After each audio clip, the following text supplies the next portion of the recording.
What's going on? This is Marcus, and you're at the channel of the Debt Free Dad. Hey, this is the first video I made since I was down south in the woods taking care of Pops after he had his little heart surgery. Hey, first and foremost, I do want to thank everybody who gave him well wishes in the video where I talked about it. Hey, I appreciate y'all, and I love y'all. I love all the subscribers. I love the people who watching and checking out this content. In today's video, we're going to talk about a 401k, you got one, a retirement account with your old employer, you're leaving to go to a new employer. What are your options with your 401k, and what factors you should consider? Should you roll it over into an IRA? Should you roll it over into your new employer's 401k? We're going to dive into all that. As always, if you're interested in following my debt-free journey and learning about finance, I invite you to subscribe to the channel, hit the like button, hit that bell notification so you can get updated on new content. Now, I did a video about it before. I put a link above. But in 2019, I lost my job. I was given the pink slip, and I was in that exact situation. I had a 401k retirement account that I got when I started this job in 2015. And 2019, I subsequently lost that job. So I was torn. I had to figure out, hey, am I going to roll this over into an IRA? Am I going to roll this retirement plan from my old employer over to my new employer? So I'm going to talk about all the factors you should consider. I'm going to talk about what I did. And as a bonus, we're going to take a look at the numbers to that account. We're going to only look at the employer contribution. So you give 5%, the employer give 5%. So we're going to look at the employer contribution to see how the power of compounded interest works. And it's going to be really interesting because remember, after 2019 August, I couldn't make any more contributions to that account. So it's going to be interesting to see how that account has grown or will continue to grow in the future. So let's dive in. Oh, last thing, as always, I'm an attorney, licensed attorney, but not your attorney. So if you're looking for legal advice or finance advice, I definitely advise you to seek a professional in your local area. Hey, let's go ahead and jump to the table and talk about it. When you should consider rolling over your 401k when you're leaving one employer and going to a new employer. There's really four options you got. Option number one is, hey, you got a 401k, a retirement plan with your old job, you got a new job. Option number one is you can cash it out. I definitely wouldn't advise you doing that. I tell you, my first job out of law school, I worked for like 3 years and I actually cashed out my 401k. I really cashed it out to help facilitate a move. We were moving from one state about 4 states up, and in doing that move, it was a lot of costs associated with it. So I decided, hey, let me cash out. It was only like $6,000, but that's better than nothing. I cashed out that $6,000 to help facilitate that move. In hindsight, I don't even want to tell you what that $6,000 would be worth today because I actually did the math. But I generally advise against cashing out your 401k. That's option number one, which I don't recommend.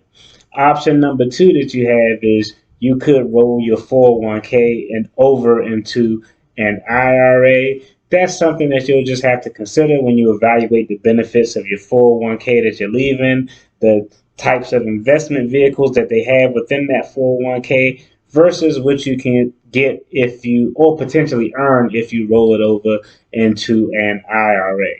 Option number three is you can roll it over from your old employer's 401k plan to your new employer's 401k plan. And option number four, you could actually just do nothing. You can leave it with your old employer, leave that 401k plan in your old employer's retirement system. Don't roll it over into your new employer's retirement. You just start that new employer's retirement plan separately, and you essentially will have a retirement account with your old employer, a retirement account with your new employer. Now, some of the things you want to consider when making this decision. First, you want to look at what investment vehicles does your old employer have in their 401k retirement versus your new employer. So if they have a lot of good index funds, they're diverse, they allow you to get a broad exposure to a different variety of different investment markets, then is a stronger possibility that you may be fine just leaving it with your old employer, leaving your 401k with your old employer. The next thing you have to consider is you have to look at the fees. if you look at the fees, if they taxing you and there's a trash plan, they don't have a lot of different vehicles to invest in within that plan, they're hitting you hard, tax you up with a lot of fees, you definitely want to jump out of there and roll it over to either IRA or roll it over to your new employer 401k plan. So definitely look at the fees. The next thing you want to look at is the accessibility of that old employer's 401k. Is it easy to maneuver? Can you just log on, go online, make moves, see where you need to make moves online to see where you want to invest funds in or reallocate funds? Or is it a hassle? Do you got to actually go like, oh man, let me call HR and talk to somebody? If it's a hassle, hey, I would definitely roll it over into an IRA or roll it over to your new employer. But if it's very accessible, you can access everything online and do everything on your own unilaterally. Again, that's something that you may want to consider, and it may be worthwhile to actually keep, hey, as opposed to moving it to your new employer. Now, another thing you want to take into consideration is if you have an old employer, then you have a 401k plan. If you have under like $6,000, a lot of times they'll just actually send you a check. Now, when they send you that check, do not cash that check. If you cash that check, you're going to get hit over the head with all of these tax consequences from cashing out a retirement plan early. When they give you that check, what you actually have to do is go to either your new employer or to Fidelity or Vanguard, and you actually hand them that check so that they can roll it over either into your employer's, so they can roll it over either into your new employer's 401k, or if it's like Fidelity or Vanguard, they'll actually roll that 401k, that check you got, they'll roll it over into an IRA or some other investment vehicle for you. So don't get caught up a lot of times, or in some places they do automatic transfers. Like if I wanted to transfer my old 401k to my new job, it's all done electronically with a form, and I don't see any checks. But a lot of places, if you want to transfer it to another investment vehicle, they'll actually send you a check for whatever you have invested, 20, 30, $40,000. Again, you have a certain amount of time before that money is effectively considered income on your part. So if you get a check from your old employer, get it to your new employer ASAP so they can roll it over into their 401k. Get it to Vanguard or Fidelity so they can roll it over into their IRA. If you cash that check, you're screwed. You're going to get hit up with all these penalties for cashing out a retirement account early. Or if you actually hold on to the check, I heard a story of one guy.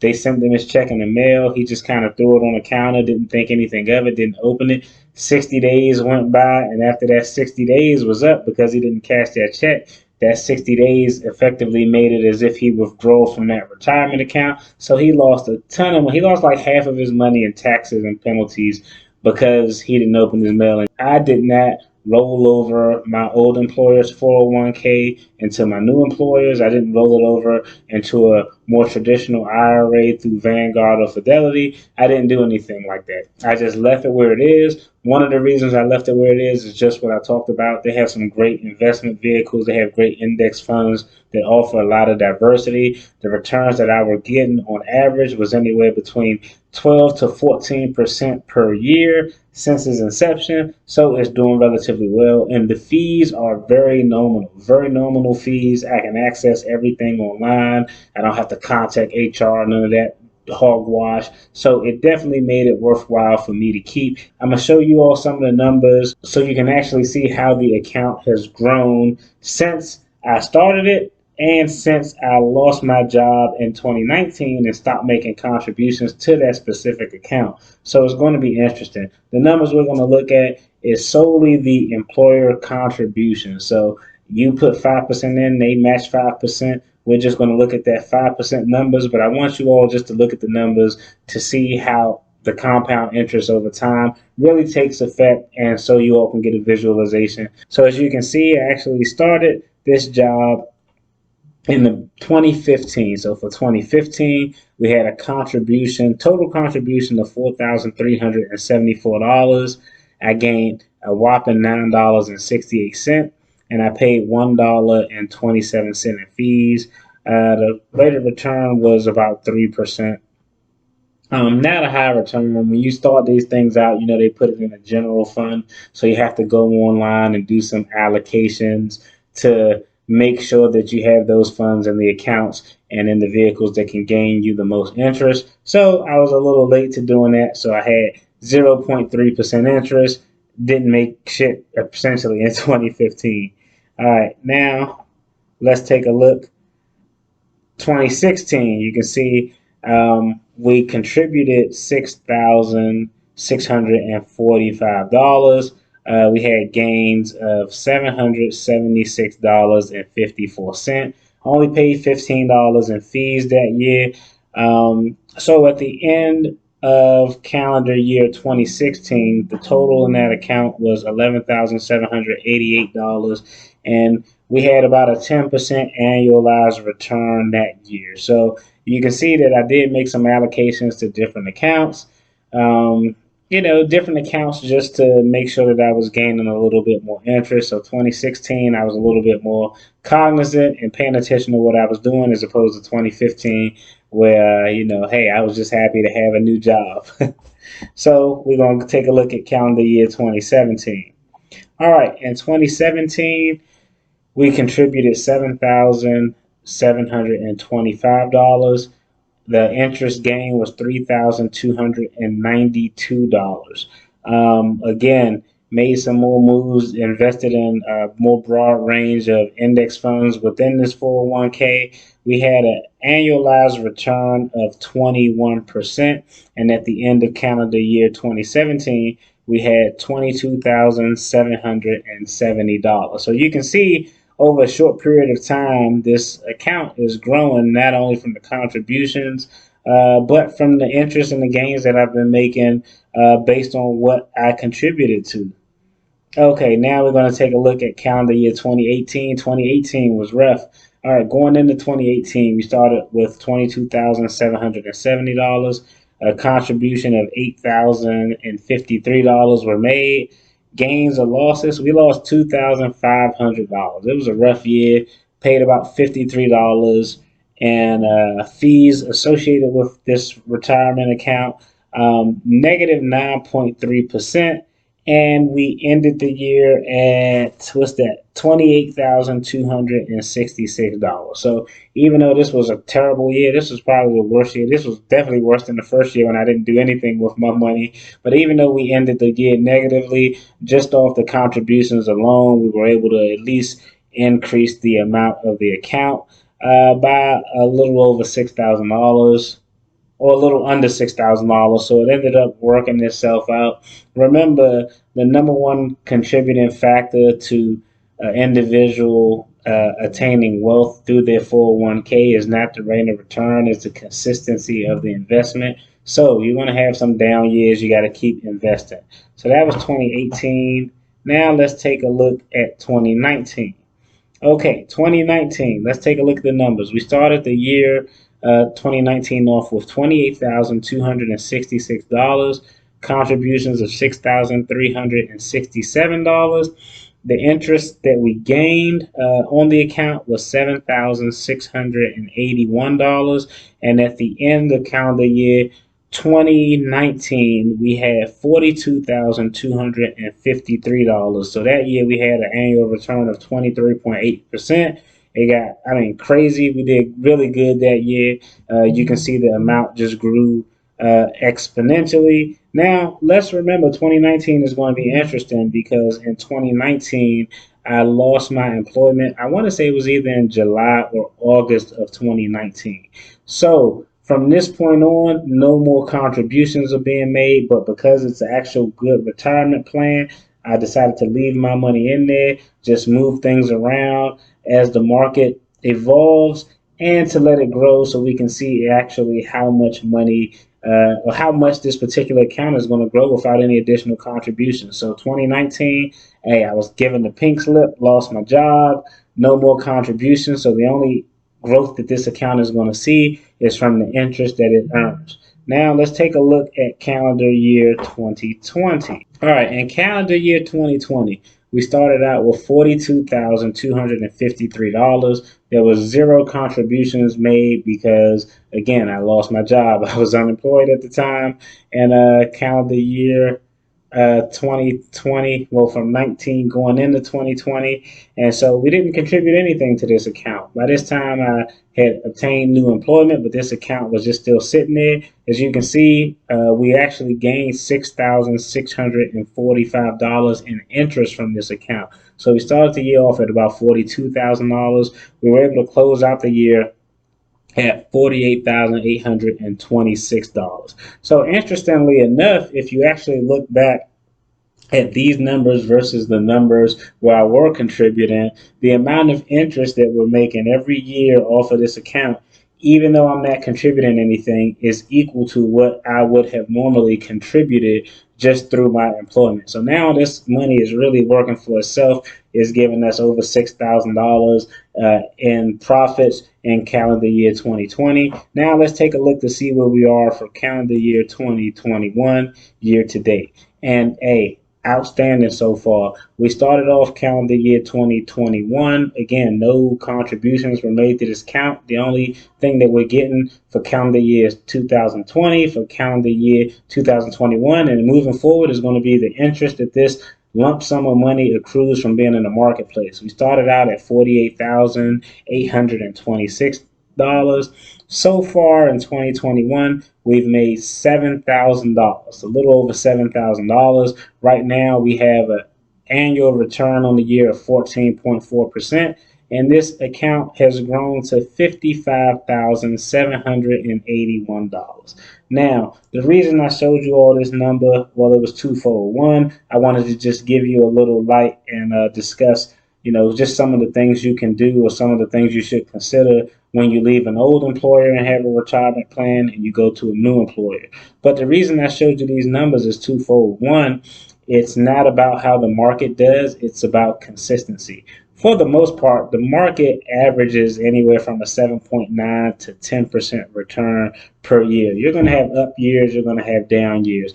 On average, on this account, since I had it, I averaged over 10% return every year, even though I had one terrible year, but I do average over 10% return every year.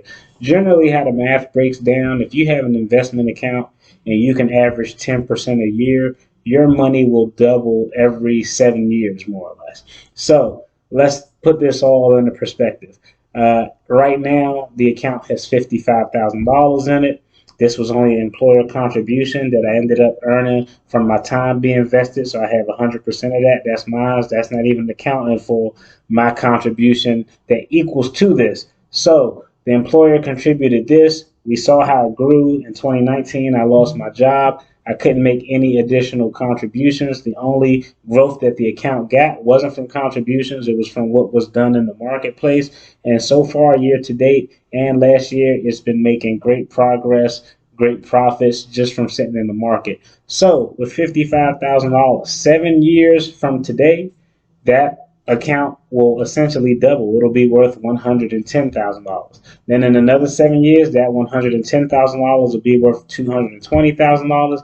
Then in another 7 years, that $220,000 will be worth $440,000. So that's how compounding interest works. Again, you just have to be consistent with putting it in and putting something on autopilot. This is a big reason why I told y'all, even though I have a monthly investment challenge where I'm buying single stocks, I tell y'all over and over, I'm not really a single stock guy. I just do it so I can show you that it could be done and it's easy to do, but I'm a much more reserved, lazy investor. I like to invest in funds, ETFs, index funds, mutual funds, those type of things where it's just on autopilot. I can contribute the same amount each month, and I keep buying those continued shares that are in that index or mutual fund or that ETF, and I just watch it grow over time. It's on autopilot. I don't have to do anything. So I wanted to just give you all that information, just drop some free game on y'all with regard to 401k, if you should roll it over, what you should consider. And I wanted you all to take a look at the real numbers so you can see how compound interest comes into play. Any investment portfolio over time, even if you're starting out with $100 a month, $5 a day, I mean, you can start out with a small amount. You just have to have a little bit of time and be consistent. Don't stop investing. if I would have had that $6,000 that I initially cashed out to move in there, oh man, that $6,000 would have been almost like $21,000 by now. But hey, I was young, foolish, and needed to move my family. Hey, so I had to do what I had to do. I didn't have to do what I had to do. I could have did something else, but I just didn't know no better at the time. As always, I appreciate y'all tuning in. Y'all take care, be blessed, love y'all, peace.